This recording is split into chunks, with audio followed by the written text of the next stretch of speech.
What gets you, what gets you the interview? Okay, a resume. What gets you the job? Do I like you? Do I want to sit across from you for the next 5 years of my life, 8 hours a day? It gets the investment capital. You know, right? It's true. People like, even the sharks, they don't invest in businesses, they invest in people. Hey, this is Kane and Alessia from Industry Rockstar. And welcome to the Industry Rockstar Show. This is a podcast devoted to driven entrepreneurs and business owners who want to go from scratch to impacting the world massively and become what we call business rockstars. At Industry Rockstar, we have helped millions of conscious and evolving business owners in over 80 countries globally go from business novice to business rockstar. We bring you the secrets of the highest achievers, the most innovative thinkers, and the tested systems that's going to grow your heart, your mind, your business, and of course, your bank account. Hey, it's Kate Mickens. Welcome to the Industry Rockstar Show. It is my honor and my pleasure today to have an amazing entrepreneur, business owner, and just a really cool guy. His name is Morri Chowaiki. Am I saying that right, Morri? Chowaiki, but close. Chowaiki, okay. Sorry, but we got it now. Anyways, if you don't know Morri, you should. And in this episode, you're going to learn a lot about him. There's a couple of fun bullet points. So Morri was the only guy to ever be on Shark Tank and then eventually work for one of the sharks. And so we'll probably want to hear a little bit of that story. He was an early e-commerce adopter, and he's an absolute hands-down expert in e-commerce, consumer goods, retail. And he is, interestingly enough, a professional cartoon VO artist. Well, we're not going to get away from this episode without hearing a few of the voices that he has done. So we got a lot of dimensions to share, and I have a sense that there's a lot more in there than just that. So Morri, welcome to the show. Thank you so much for being here. You got it, man. Thank you for having me. So you've got a very diverse background. We could go on for hours and hours in this. And to keep it pretty focused, I was wondering if you could give us kind of the short version of your story. And then I know where I'd like to take it, because you've got a very interesting world that I think will be very powerful for our listeners to understand about how you bounce back in life and how you bounce back from different things. And that, I think, is going to be our theme here today, at least for this show. So can you tell us a little bit about your story and maybe with an essence around that theme of the bounce back idea? Yeah, absolutely. So, I grew up, funny enough, in Beverly Hills, California, the good old 90210. I grew up in a very wealthy environment. Am the youngest of 5 kids, to very entrepreneurial. My father was extremely entrepreneurial, very successful, very international, lived all over the world. And was extremely successful. And when I say extremely successful, I mean, we're talking about, royalty and dignitaries dining at our house, on a regular basis, spending summers in Monte Carlo, Monaco, and just, crazy stuff. And, had a really privileged upbringing, but, he was always kind of a workhorse, always made me work. I was selling furniture in his stores when I was 12 years old, man. I could sell you a papasan like nobody else. And, but then, I'll say the real big, dramatic change in my life came when I was 17 years old. I was away my first year of university. I was actually a theater major. That was my dream, was to be an actor. And I was away at college. I was literally there about 2.5 weeks, and I get the phone call that would forever change my life. My father calls me up and he says, "Son, you got to come home." I said, "What are you talking about? I just got here." He says, "It's all gone." So what's all gone? He says, "Our money is gone." Like, what do you mean? I mean, we're talking a major amount of money that, over a period of time, in a few different businesses just went away. And he basically called me and said, "You got to come home and take care of stuff because I can't afford university anymore." And it took me a little while, but I basically said, "I'm not coming." He said, "What do you mean?" I said, "I will figure it out. I'm not coming home." And so that's what really, started my drive. I got through university in 3.5 years. I got up every single morning at 4 a.m, went to the deli, cut meat with everybody that didn't speak English, made salads, did whatever I had to do. I would then go to classes from about 9 to 2. I would do homework from about 2 to 6. I would go to rehearsal from about 7 to 11. And I got out of university with a bachelor's in theater in 3 years and a 4.0 grade point average while working the entire time. And Morri, I got to ask you real quick, where did you go to school? I have a background in theater and performance as well. So where did you go to school? Were you at NYU? Were you at? No, actually UC San Diego. And I was very active in the La Jolla Playhouse, and I was doing, as an undergraduate, a lot of the upper degree performances, as well as some professional theater back in the day. Love it. And that's where I got my real love for, you said I was cartoon voiceover artist. I actually started doing a ton of musicals. One of my favorite roles ever was Audrey 2 in Little Shop of Horrors, because I got to be the voice of the plant, and it sounded nothing like what I looked like. So it was, Miss Seymour. exactly. I remember it. And so, that's when I first learned, I was the youngest of 5 kids. Everybody else, was kind of, God bless their hearts. They're all kind of spoiled. They all got everything handed to them. I got nothing handed to me. And I was angry as shit in the beginning. I was pissed. I'm like, why me? But you know what? That bottom was my trampoline. And that's what started it all. And, from there, I worked, man. I worked my butt off. I went back to LA after college. My goal was to take care of my folks. I started, seeking out roles in film, and I didn't really like film because, again, it was always like what I looked like, and I'm a character actor. I could do 150 different dialects and voices, and I was bored. So I actually got into cartoon voiceover work, and I did that professionally for a few years. But you then you must have been a big fan of Robin Williams, I'm assuming. No, actually. Really? He ruined it for me.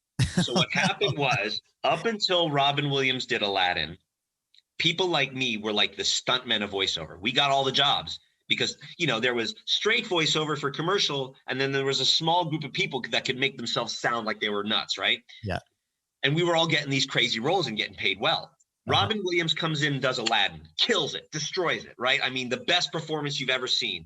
And then every celebrity and their mother's going like, you mean I don't have to get out of bed and brush my hair and brush my teeth? I can just go land a role on this movie. And, and it became much, much harder for us, which is why I loved and hated him at the same time, because he changed the game completely. And all of a sudden now, I mean, as you can see, every animated series movie has a celebrity as the lead.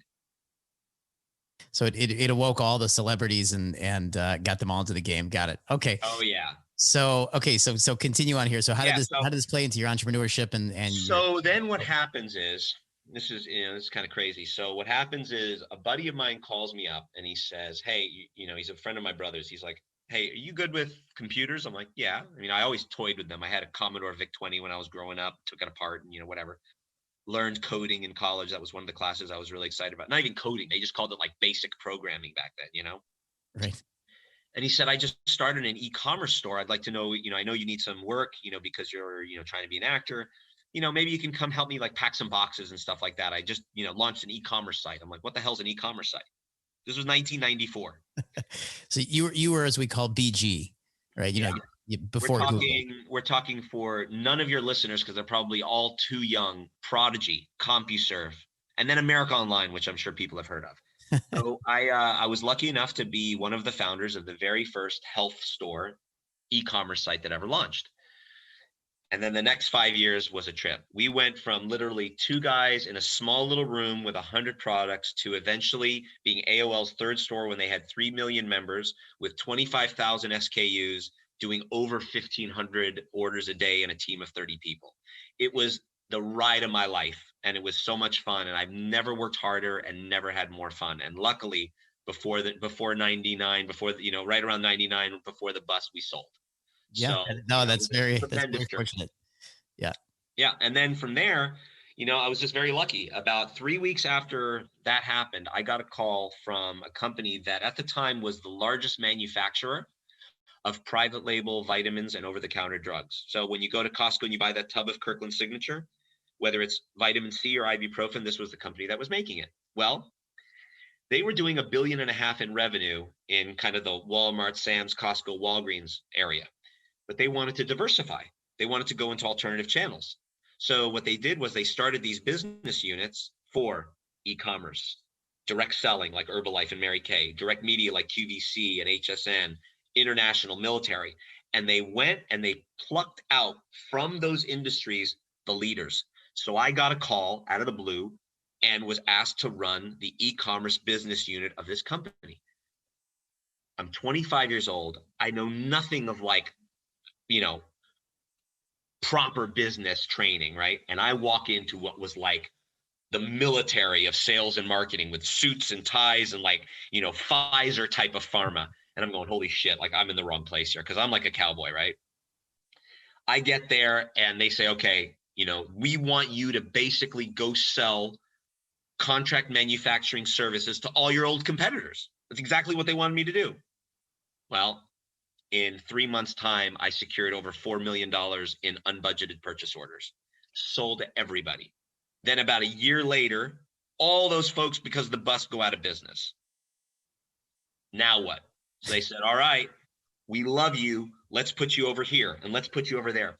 I spent 10 years at that company, and that was where I got my teeth as a business person, and where I really started to get relationships, because they had me calling on Herbalife, Mary Kay, QVC, Walgreens, Sam's, Costco, McKesson, you name it. I was managing over $100 million in business, and it was an education that I could have never gotten in college. I mean, I was a theater major, for God's sakes. But I will say that training gave me the gumption, gave me the bold intention of just being able to like understand. And then it was all about relationship too.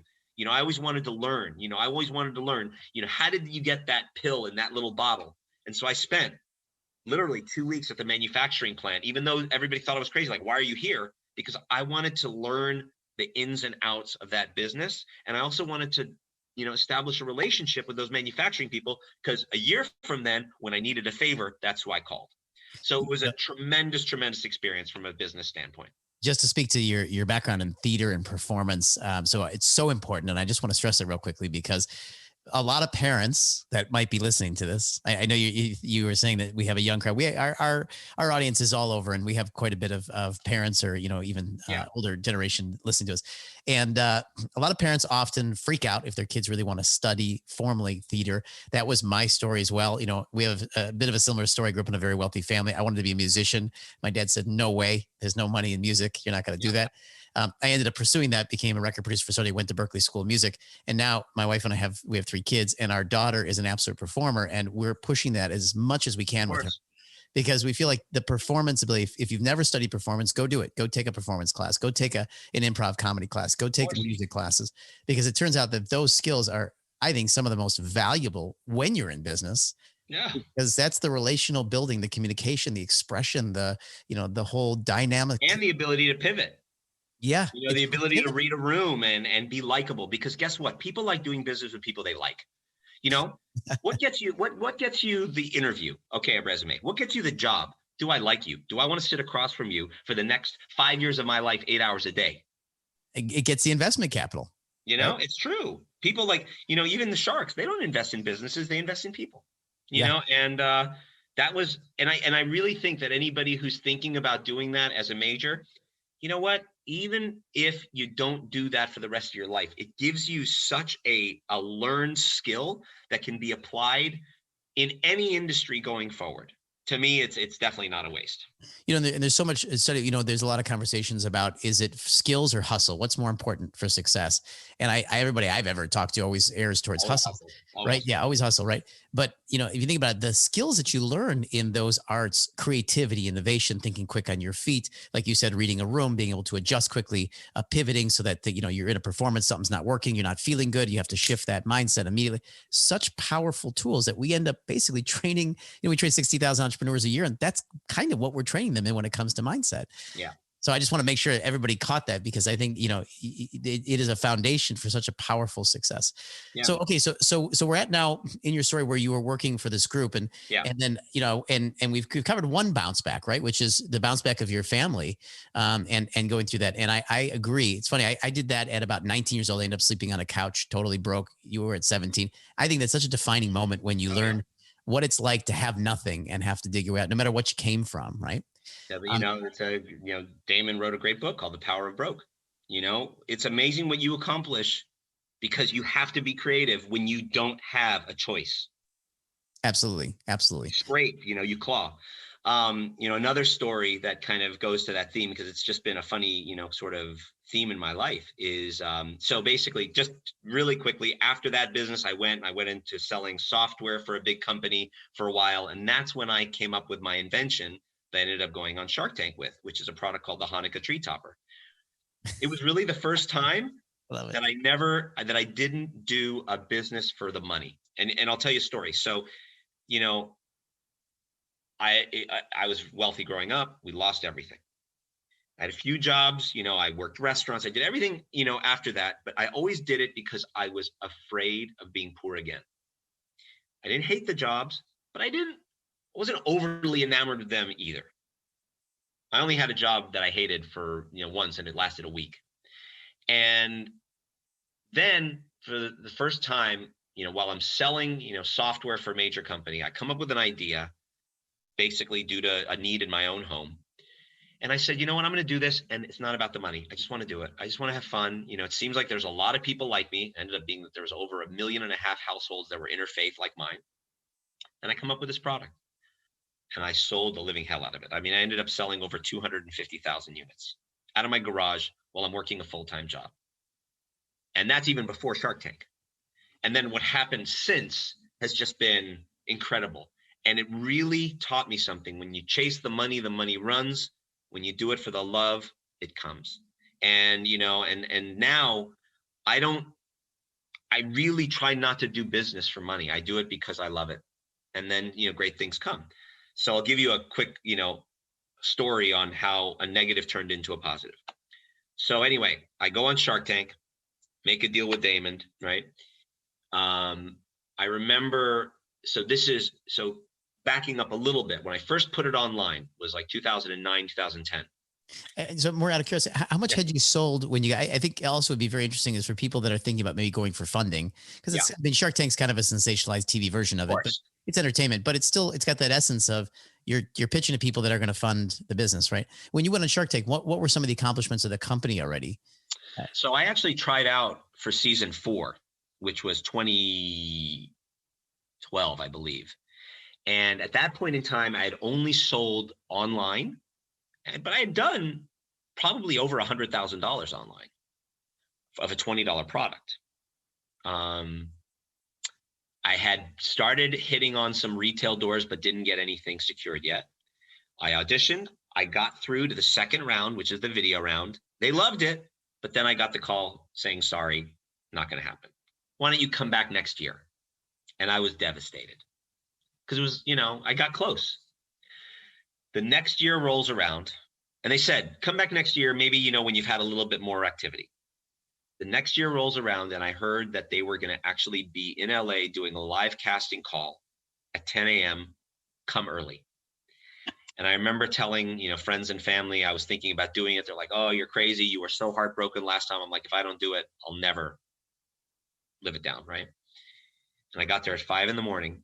for a 10 o'clock call because they were only giving out like a 500 bracelets. And I was like number 150 in line.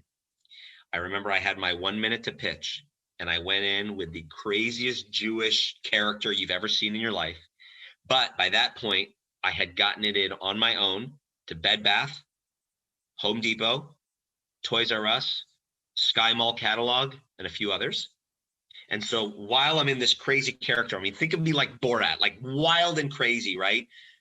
But I'm putting out the facts one by one. I'm putting out the margins. I'm putting out the velocity.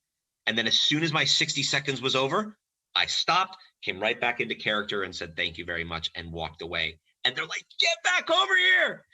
And that's how it happened. So, it was really those accomplishments. And I think even more so, just having fun.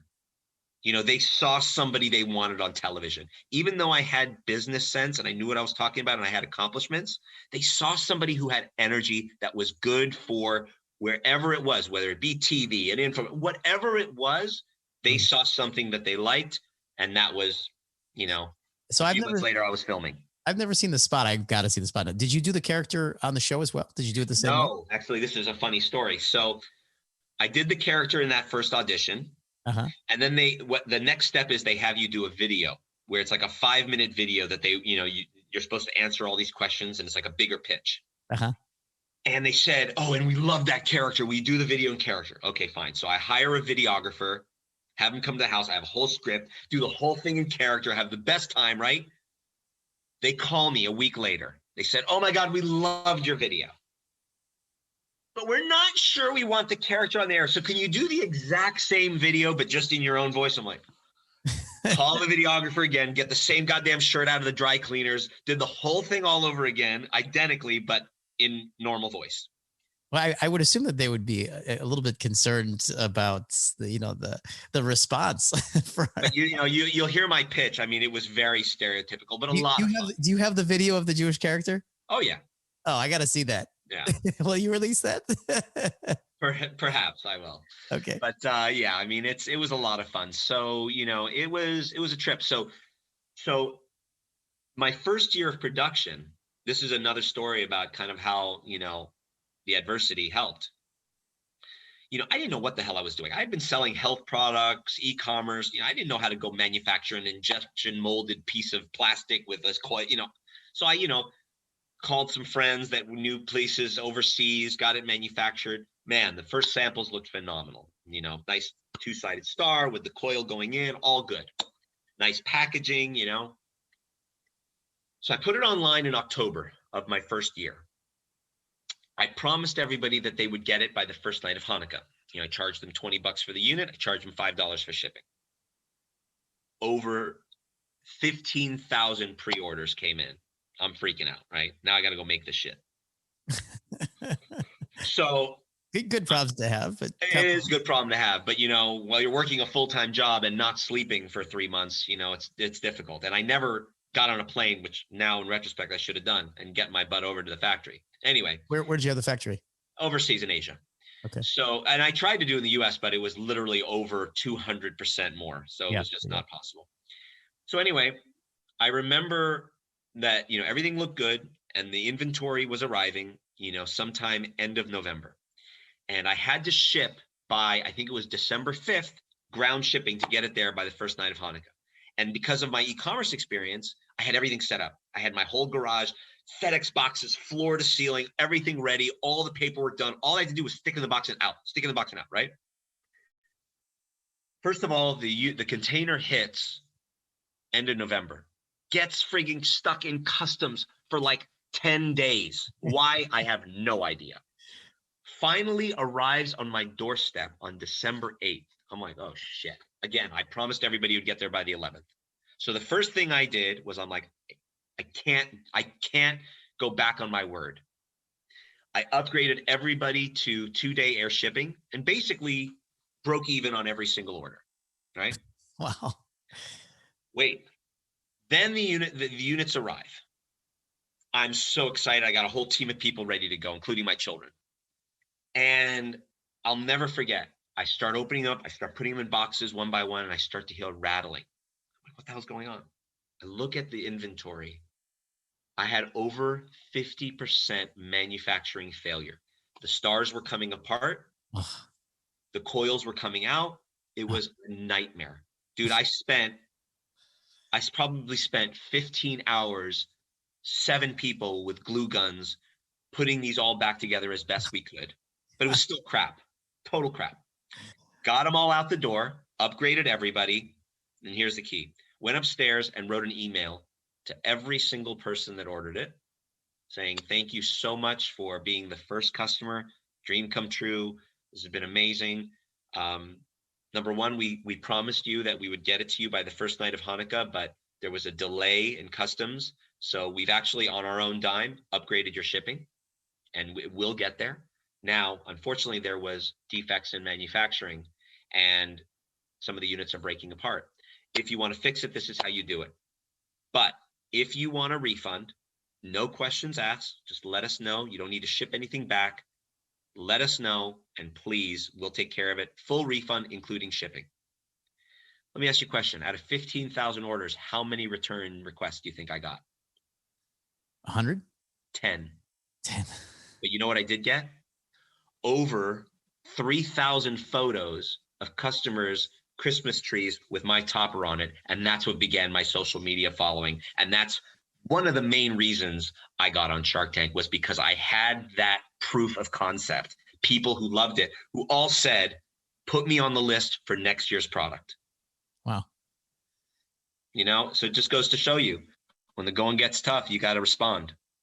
So what has happened to that business? Is it still going on? Did you sell Well, it? no, I made the deal with Damon on the show. A couple of months later, we kind of met and talked about it. And he said, "Listen, man, this is a great product, great category, a lot of fun. I love the message, but it's not a really sustainable business. I mean, you buy it 1 month out of the year, 0.1% of the population. When you buy one, you don't have to buy another one." He said, "Let's just license it."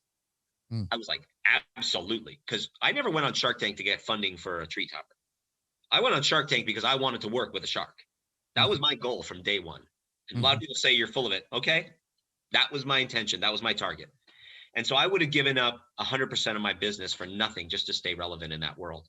And so we licensed it. And I licensed it to one of the biggest holiday wholesalers out there. And to this day, they manufacture, they sell, they market. I've given them rights for the trademarks and the patents. And you know what? I get a royalty check every quarter for doing nothing. That's great. And it's opened more doors than I could have ever imagined. That's awesome. I love it. What a beautiful story. It's great.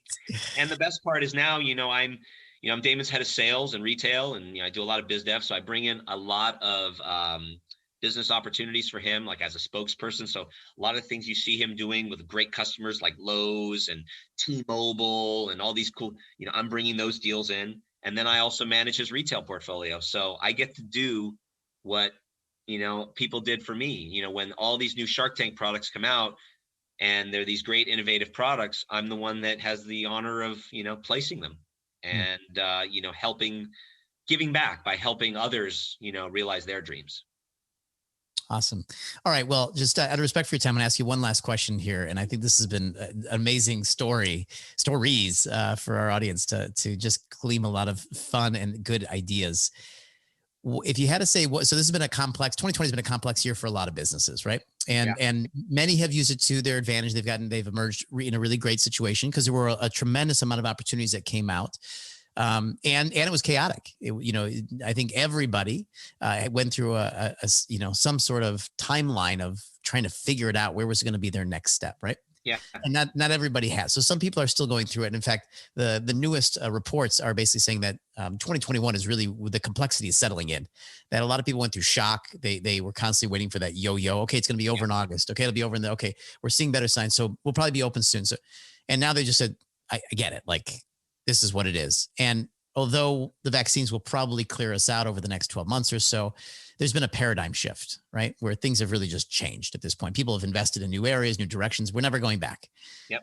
So what would you tell somebody who's in that state of complexity and maybe something, because you're a pretty sophisticated business mind at this point. You've been through a lot of products, a lot of launches, a lot of brands and everything. Something more than, just hang in there or, I often joke about, in the Talmud, it says, even this shall pass, right? That old saying.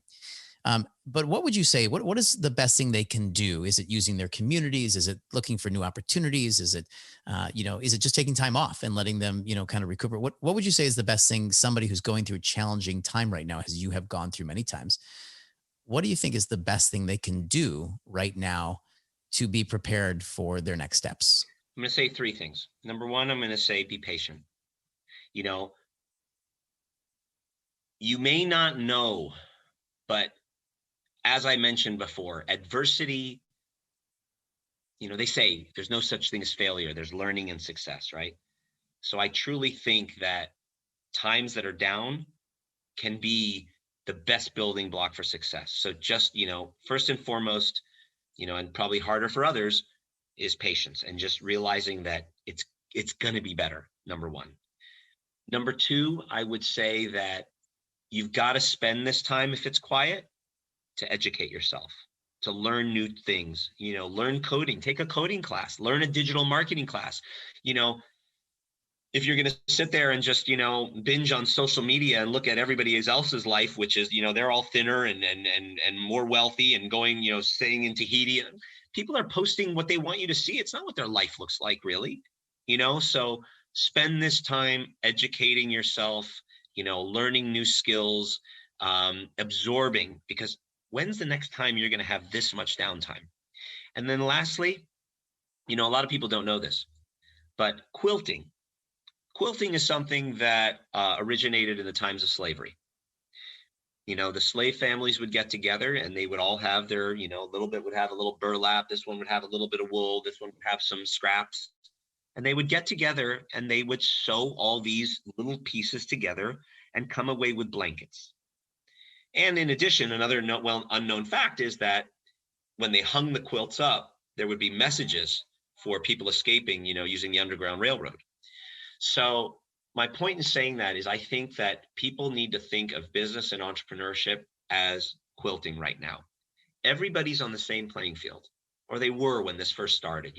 Everybody, even big time celebrities, couldn't get their advertisements, couldn't get their new content on television. Everybody was on the same playing field. Look what happened with Triller and Versus TV and all these things where you have these like rap battles that had like 2 billion impressions and the video and the audio quality was just crap.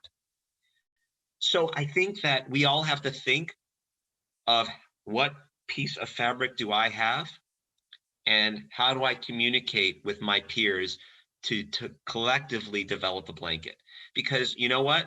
Right now, everybody's feeling pain in one way or another, even if it's the pain of not being able to go out and have a party, So I think it's really important to pick up the phone and call people. Guess what? Nobody's on an airplane right now. Nobody's out to dinner right now. Nobody's, catching a train, hitting a bus, hitting an Uber. They're sitting at home. What could happen if you picked up the phone and called somebody that you haven't spoken to in 3-4 years that you did business with and just said, how can I be of service? How can I help you? It's amazing what can happen when you connect. So I would say by far, it's about connection. It's about reaching out. It's about, picking up the damn phone and calling people and just, and asking how you can help them. And then ultimately asking them for help back based on, they may have a skill set that you really need for an idea you want to launch. I mean, you just never know. Hey, we hope you enjoyed this Industry Rockstar podcast. Make sure you check out the next one and also find us on Facebook, YouTube, LinkedIn, and any of your favorite social media places. Oh, and please subscribe to our channel so you know when we release new episodes. And also, leave us some feedback to help us grow this awesome community. We look forward to sharing the next episode with you. And until then, rock on.